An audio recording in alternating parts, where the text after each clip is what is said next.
Supreme court میں صرف آئین اور قانون کی عملداری کی بات ہوتی ہے۔ قانون کی بار بار تشریح سے تنازعات جنم لیتے ہیں۔ چیف جسٹس عمر عطا بندیال کا اسلام آباد میں تقریب سے خطاب، بولے ہم اپنے اختیارات کا استعمال بہت محتاط انداز میں کرتے ہیں۔ عدالتیں حقائق کی بنیاد پر سوالات اٹھاتی ہیں، بے یقینی ہو تو مختصر مدت کے فیصلے لیے جاتے ہیں۔ چیف جسٹس نے مزید کہا، تجارتی سرگرمیاں بڑھنے سے ہی معیشت مضبوط ہوگی، کاروباری ماحول سازگار اور ٹیکس نظام بہتر ہوگا۔ سبسڈی حکومت دیتی ہے، سپریم کورٹ صرف یہ دیکھ سکتی ہے کہ اس سبسڈی بلا امتیاز ہے یا نہیں۔ ٹیکس اور کسٹم ڈیوٹی لگائی جاتی ہے اور لوگوں کو پتہ نہیں ہوتا۔ حکومت کو چاہیے کاروباری افراد کی مشاورت سے معاملات چلائے۔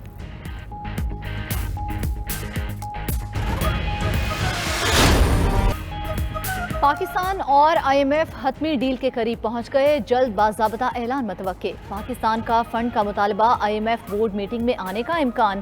وزیر اعظم کی M D I M F کو یقین دہانی کے بعد معاملات میں بریک تھرو ہوا۔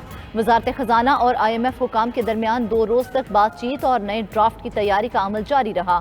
آئی ایم ایف کے مطالبے پر حکومت نے بجٹ پر نظر ثانی شروع کر دی۔ اخراجات میں کٹوتی اور ٹیکسز کا دائرہ بڑھانے کا امکان اور بلا پوچھ گچھ $1 لاکھ پاکستان لانے کی اسکیم میں بھی ترمیم متوقع۔ عالمی ادارے کا بجلی کی سبسڈی مزید محدود کرنے اور پیٹرولیم لیوی بڑھانے کا اختیار پارلیمنٹ کی بجائے کابینہ کو دینے کا بھی مطالبہ۔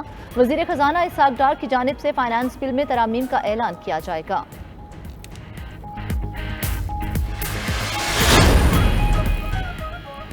ملکی زر مبادلہ کے ذخائر کم ہونے کے باوجود آئی ایم ایف کی ایک اور شرط پوری، درآمدات پر عائد تمام پابندیاں ختم کر دی گئیں۔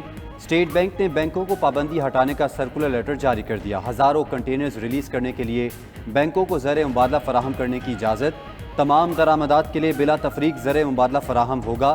مرکزی بینک کے پاس 1 ماہ سے بھی کم درآمدات کے برابر $3.5 ارب بچے ہیں۔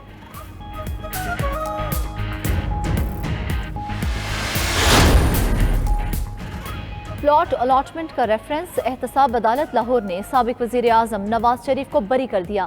قائد نون لیگ نواز شریف کی جانب سے وکیل قاضی مصباح پیش ہوئے، کہا نیب نے بدنیتی کی بنیاد پر ریفرنس بنایا تھا۔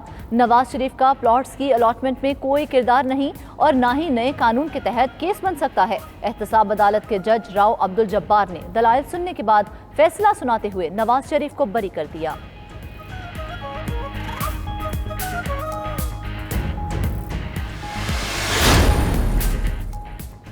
ایف آئی اے منی لانڈرنگ کے مقدمے میں سابق وزیر اعلیٰ پنجاب چودھری پرویز الہی کی ضمانت منظور۔ لاہور کی اسپیشل سینٹرل عدالت نے محفوظ فیصلہ سنا دیا۔ عدالت کی پرویز الہی کو $10,000 کی ضمانتی مچلکے جمع کروانے کی ہدایت۔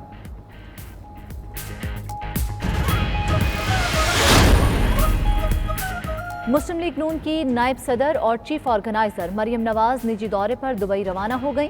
مریم نواز روانگی سے قبل ایئرپورٹ پر شہریوں میں گھل مل گئیں، شہریوں کے ساتھ سیلفیاں بھی بنوائیں۔ وزیر اطلاعات مریم اورنگزیب نے ٹویٹ کیا کہ پارٹی قائد نواز شریف پہلے ہی دبئی پہنچ چکے ہیں۔ مریم نواز حج کی ادائیگی کے لیے دبئی سے سعودی عرب روانہ ہوں گی۔ خاندان کے دیگر افراد بھی فریضہ حج ادا کریں گے۔ سابق وزیر اعظم نواز شریف کی وطن واپسی آئندہ ماہ ہونے کا امکان۔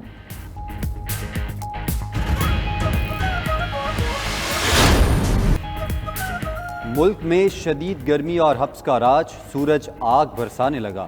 شہری علاقوں میں دن اور رات کے اوقات میں لو چلنے لگی، سڑکیں اور بازار بھی ویرانے کا منظر پیش کرنے لگے۔ لاہور سمیت ملک کے بیشتر شہروں میں پارہ 40 سے تجاوز، گرمی بڑھنے پر بجلی غائب، شہری رات میں بار بار جاگنے پر مجبور، سانس لینا بھی دشوار ہو گیا۔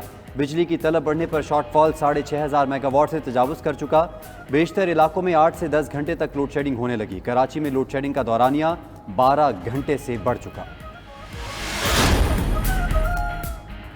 وفاقی وزیر آبی وسائل خورشید شاہ نے لوڈ شیڈنگ کی بڑی وجہ لائن لاسز کو قرار دے دیا۔ خورشید شاہ کا سندھ میں لائن لاسز 20% ہونے کا اعتراف۔ قومی اسمبلی میں کہا پنجاب میں 3% لائن لاسز ہے، پانی کی کمی کو جلد ختم کر دیں گے۔ منور تالپور وزیر توانائی پر برس پڑے، بولے بجلی کی بے تحاشا لوڈ شیڈنگ ہو رہی ہے، ہسپتالوں میں مریض پڑے ہیں، بجلی چلی جاتی ہے۔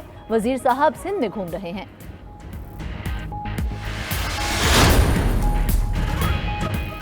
عید پر ملک بھر میں موسلادھار بارشوں کا امکان، سسٹم آج ملک میں انٹری کرے گا۔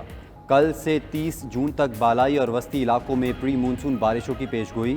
اسلام آباد، راولپنڈی، لاہور اور پشاور کے نشیبی علاقوں میں 27 جون سے بارش متوقع ہے۔ اربن فلڈنگ کا بھی خدشہ، سیاحت پر جانے والے محتاط رہیں، پہاڑی مقامات پر لینڈ سلائڈنگ ہو سکتی ہے۔ شمال مشرقی بلوچستان کے ندی نالوں میں طغیانی کا بھی الرٹ جاری۔ کراچی کے جناح اسپتال میں ایک مرد اور خاتون 18 سالہ لڑکی کی لاش چھوڑ کر فرار، لڑکی کی شناخت کی کوشش جاری۔ پولیس نے اسپتال کی سی سی ٹی وی فوٹیجز کی مدد سے فرار ہونے والوں کی تلاش شروع کر دی۔ پولیس نے واقعے میں استعمال گاڑی کے مالک کو حراست میں لے لیا۔ مالک نے کار کرائے پر دی تھی۔ ابتدائی معائنے کے مطابق لڑکی مبینہ طور پر نشے کی حالت میں تھی۔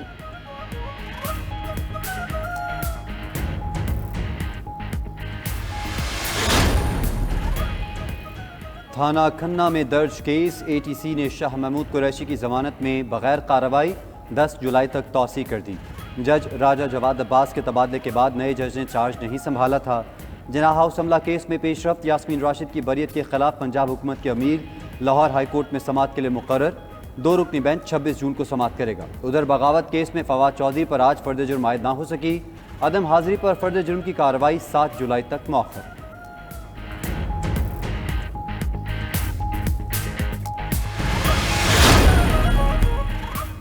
پاکستان نے امریکہ بھارت مشترکہ اعلامیہ مسترد کر دیا۔ دفتر خارجہ نے اپنے رد عمل میں کہا، امریکہ بھارت اعلامیے میں پاکستان کے بارے میں مخصوص حوالہ غیر ضروری، یک طرفہ اور گمراہ کن ہے۔ صرف یہی نہیں، پاکستان کا حوالہ سفارتی اصولوں کے منافی اور سیاسی سمت رکھتا ہے۔ یہ حیران کن ہے، پاکستان کو امریکہ انسداد دہشت گردی قریبی تعاون کے باوجود اعلامیے میں شامل کیا گیا۔ پاکستان نے انسداد دہشت گردی کی جنگ میں لازوال قربانیاں دیں اور عالمی برادری نے انسداد دہشت گردی کی جنگ میں پاکستانی کاوشوں، قربانیوں کو بارہا تسلیم کیا ہے۔ وفاقی وزیر شازیہ مری کہتی ہیں 9 مئی کے واقعات کو معمولی قرار دے دیں تو پاکستان میں استحکام نہیں آ سکتا۔ امریکہ میں فیشسٹ سیاسی رہنما نے پارلیمنٹ پر حملہ کیا، پاکستان میں بھی امریکہ والی کہانی دہرائی گئی۔ شہداء کی یادگاروں کی بے حرمتی کسی صورت برداشت نہیں کریں گے، پیپلز پارٹی معاملے میں نرمی نہیں برتے گی۔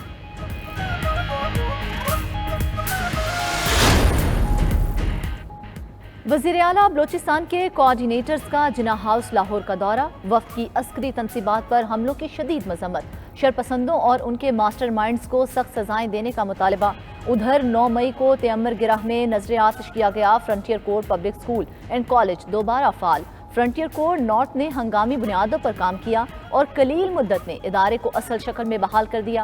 بحالی پر طلبہ اور طالبات کا خوشی کا اظہار، کہا شرپسندوں کو کڑی سزا دی جائے۔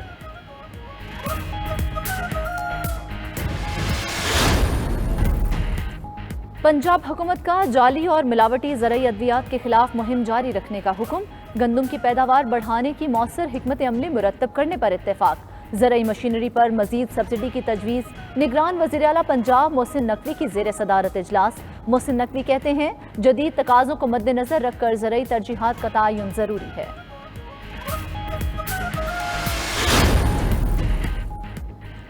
تحریک انصاف نے میئر کراچی الیکشن میں ووٹ نہ دینے والے 31 میں سے 11 اراکین کو پارٹی سے نکال دیا۔ پارٹی رکنیت سے فارغ کرنے کا فیصلہ پی ٹی آئی سندھ کے صدر نے کیا۔ کہا گیا کہ 11 اراکین نے شو کاز نوٹس کا جواب تسلی بخش نہیں دیا۔ نکالے جانے والے اراکین سٹی کونسل پر باغی گروپ بنانے کا بھی الزام۔ میئر کراچی کا الیکشن ٹریلر ہے، فلم ابھی باقی ہے۔ عوام کے مینڈیٹ کا تحفظ نہ ہوا تو پورے ملک میں یہی ہوگا۔ امیر جماعت اسلامی کراچی حافظ نعیم کا پیپلز پارٹی پر طنز، بولے کراچی میں قبضے سے میئر بٹھایا گیا، ہم اس قبضے کو برقرار نہیں رہنے دیں گے، پیپلز پارٹی کے میئر کو جانا ہوگا۔